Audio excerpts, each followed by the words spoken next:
Friends welcome to West Bengal educational tube. এই ভিডিওতে previous ইয়ারে গ্রাম পঞ্চায়েত এক্সামে যে ম্যাথ ও রিজনিংগুলি এসেছিল সেই ম্যাথ ও রিজনিংগুলির সলিউশন করানো হবে। এই কোশ্চেনগুলি যে কোনো কম্পিটিটিভ এক্সামের জন্য খুবই গুরুত্বপূর্ণ। দেখো প্রথমে রিজনিংটা কি ছিল, কোন নিয়মে তিনটি একই রকম তবে বিজাতীয় কোনটি? পনির, দুধ, দই, ঘি। দেখো এখানে উত্তর হচ্ছে পনির, কারণ দুধ, দই আর ঘি সবই দুধের, ঠিক আছে, ওই জন্যে পনিরটা হচ্ছে বিজাতীয়। দেখো এই অঙ্কটা যোগ করতে বলেছে 5800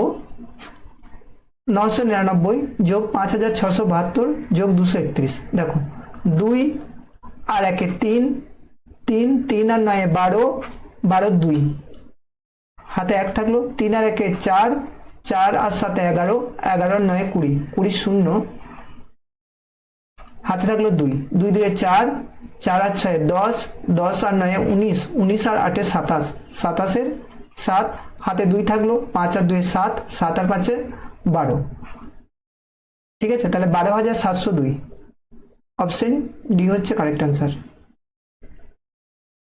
দেখো এটা গুণ করতে বলেছে 1675 সঙ্গে 265 গুণ করতে বলেছে।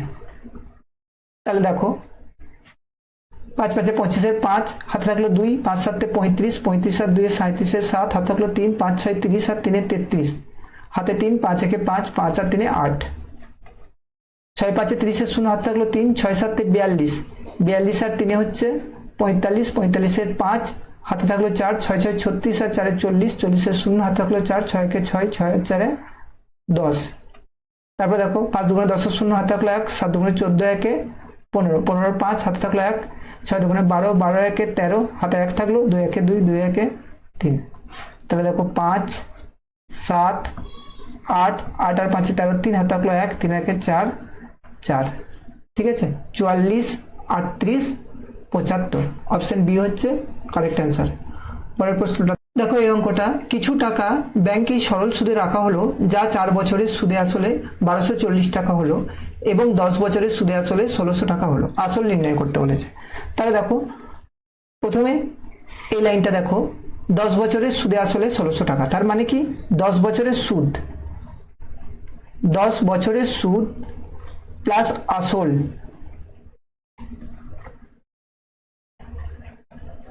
10 বছরের সুদ আসল মিলিয়ে হচ্ছে 1600 টাকা, ঠিক আছে। 4 বছরের সুদ আর আসল মিলিয়ে, 4 বছরের সুদ আর আসল 1240 টাকা। দেখো এটাকে যদি আমি বিয়োগ করি তাহলে কি পাবো? দেখো আসল আসল তো কেটে গেল, 6 বছরের সুদ, 10 থেকে 4 বিয়োগ করলে 6, তাহলে 6 বছরের সুদ কত টাকা হবে? 6 বছরের সুদ সমান বিয়োগ করো, তাহলে 0, 4 আছে 10, 6 10 হাতে থাকলো 1, 3 আছে 6 6, 3 6, 360 টাকা। তাহলে 1 বছরের সুদ কত? 1 বছরের সুদ হচ্ছে তোমার 60 টাকা। 360 কে 6 দিয়ে ভাগ, তাহলে 4 বছরের সুদ কত?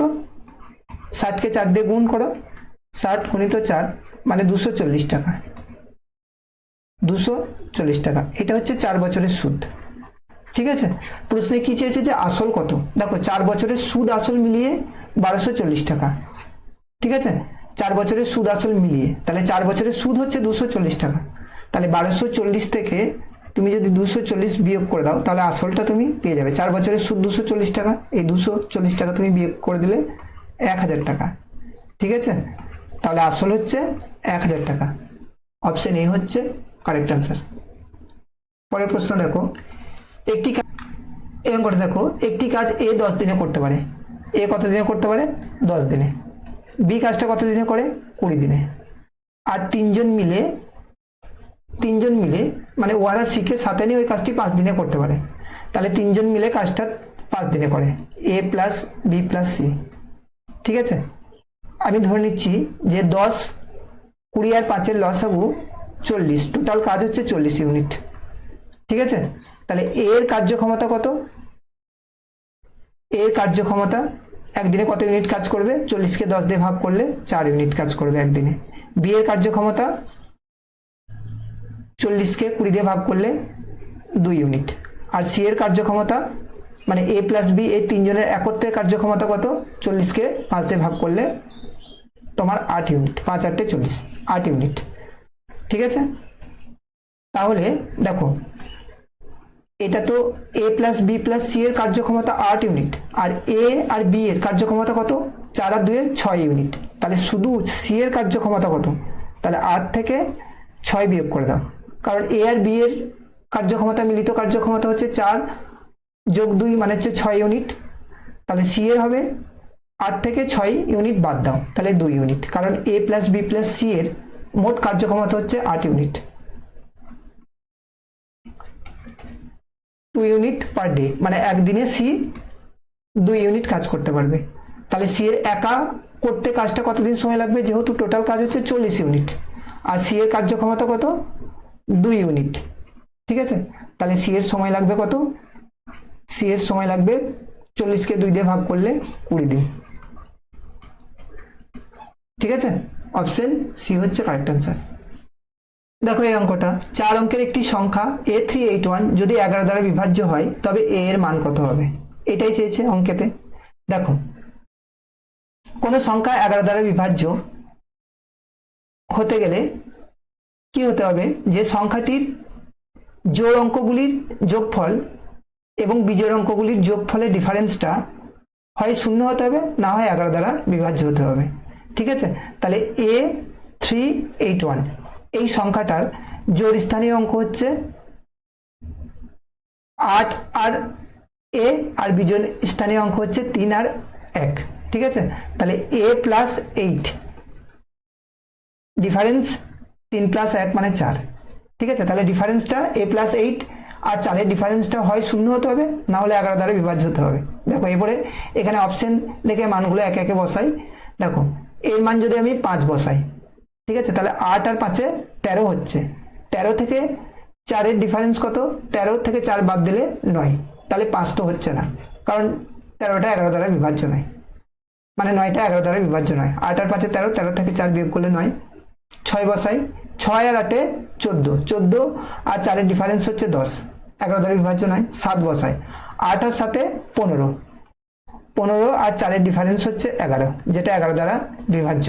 তাহলে অপশন সি হচ্ছে কারেক্ট অ্যান্সার। ডিটা দেখে নাও, 8 8 16, 16 আর 4 এর ডিফারেন্স হচ্ছে 12, যেটা 11 দ্বারা বিভাজ্য নয়। ঠিক আছে, তাহলে এই অঙ্কটার সি হচ্ছে কারেক্ট অ্যান্সার 7। পরের অঙ্কটা দেখো, যদি 3টি আমকে 4টির ক্রয় মূল্যে বিক্রি করা হয় তবে লাভ হয়, তাহলে কত লাভ হবে? মানে 3টে আমের ক্রয় মূল্য, 3টে আমের ক্রয় মূল্য মানে এসপি সমান হচ্ছে 4টি আমের বিক্রয় মূল্য 4 সিপি, মানে কস্ট প্রাইস। তাহলে আমি এখান থেকে সিপি আর এসপির যদি আমি রেশিও বের করি, অনুপাত বের করি, তাহলে দেখো কি লিখতে পারি? 3/4। ঠিক আছে, তাহলে 3 টাকায় কিনে 4 টাকায় বিক্রি করছে, তাহলে লাভ কত টাকা হচ্ছে? 1 টাকা। কত টাকার মধ্যে? 3 টাকা।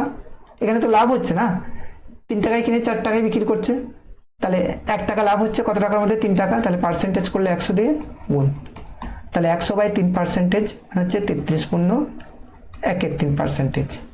অপশন সি হচ্ছে কারেক্ট অ্যান্সার। পরের অঙ্কটা দেখো, এটা একটা রিজনিং। 6 9 6 9 9 6 6 7 6 9 7 9 6 6 9 7 7 9 6 6 7 এর মধ্যে কতগুলি 9? ঠিক আছে, 6 এবং 7 এর মাঝখানে পড়িয়া চাপের চোটে নিষ্পৃষ্ট। ঠিক আছে, তার মানে বলতে চেয়েছে 9টা কতগুলো 9 আছে যেটা 6 আর 7 এর মাঝখানে আছে। তাহলে দেখো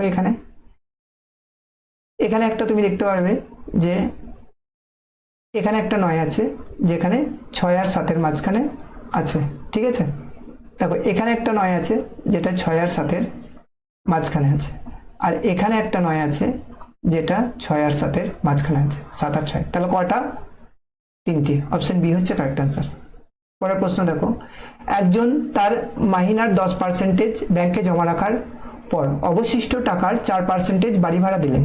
তার মাহিনা 5,000 টাকা হলে কত টাকা বাড়ি ভাড়া দিলেন। দেখো তার মাইনার 10% ব্যাংকে জমা দিচ্ছে, তাহলে অবশিষ্ট কত, তার মাইনার 90%, ঠিক আছে 90%, তার মাইনা কত 5,000, তাহলে 5,000 টাকার 90% এই টাকাটা অবশিষ্ট, ঠিক আছে। তার 4% বাড়ি ভাড়া দিচ্ছে, তাহলে বাড়ি ভাড়া দিচ্ছে 4%। এটা সলভ করে নাও, তাহলে 90% মানে 90/100 গুণিত 5,000 যোগ 4% মানে 4/100। তাহলে এই দুটো শূন্য কেটে দাও, ঠিক আছে, একটা শূন্য দুটো শূন্য, একটা শূন্য দুটো শূন্য। তাহলে দেখো 4 5 20 আর 9 2 18, 180 টাকা। তাহলে বাড়ি ভাড়া দিলেন 180 টাকা। অপশন সি হচ্ছে কারেক্ট অ্যান্সার। পরের প্রশ্ন দেখো, একটি প্রশ্নপত্রে 100টি 2 নম্বরের প্রশ্ন আছে। প্রতিটি সঠিক উত্তরের জন্য 2 নম্বর দেওয়া হবে আর ভুল উত্তরের জন্য 1 নম্বর কাটা হবে। একজন ছাত্র সবকটি প্রশ্নের উত্তর করে 80 নম্বর পেল। ছাত্রটি কটি প্রশ্ন সঠিক করেছিল? ঠিক আছে, 100টি প্রশ্ন আছে, প্রতিটি সঠিক উত্তরের জন্য পাচ্ছে 2 নম্বর, ঠিক আছে, রাইট অ্যান্সারের জন্য, আর রং অ্যান্সারের জন্য পাচ্ছে তোমার -1 নম্বর, ঠিক আছে। কিন্তু সব কটা করেছে, 100টা প্রশ্নই করেছে, কত নাম্বার পেয়েছে? 80 নাম্বার পেয়েছে, ঠিক আছে। তাহলে টোটাল নাম্বার কত পেয়েছে? অ্যালিগেশন করব যে 80 পেয়েছে 100-র মধ্যে। তাহলে কাটাকুটি করো, 80 পেয়েছে 100-র মধ্যে,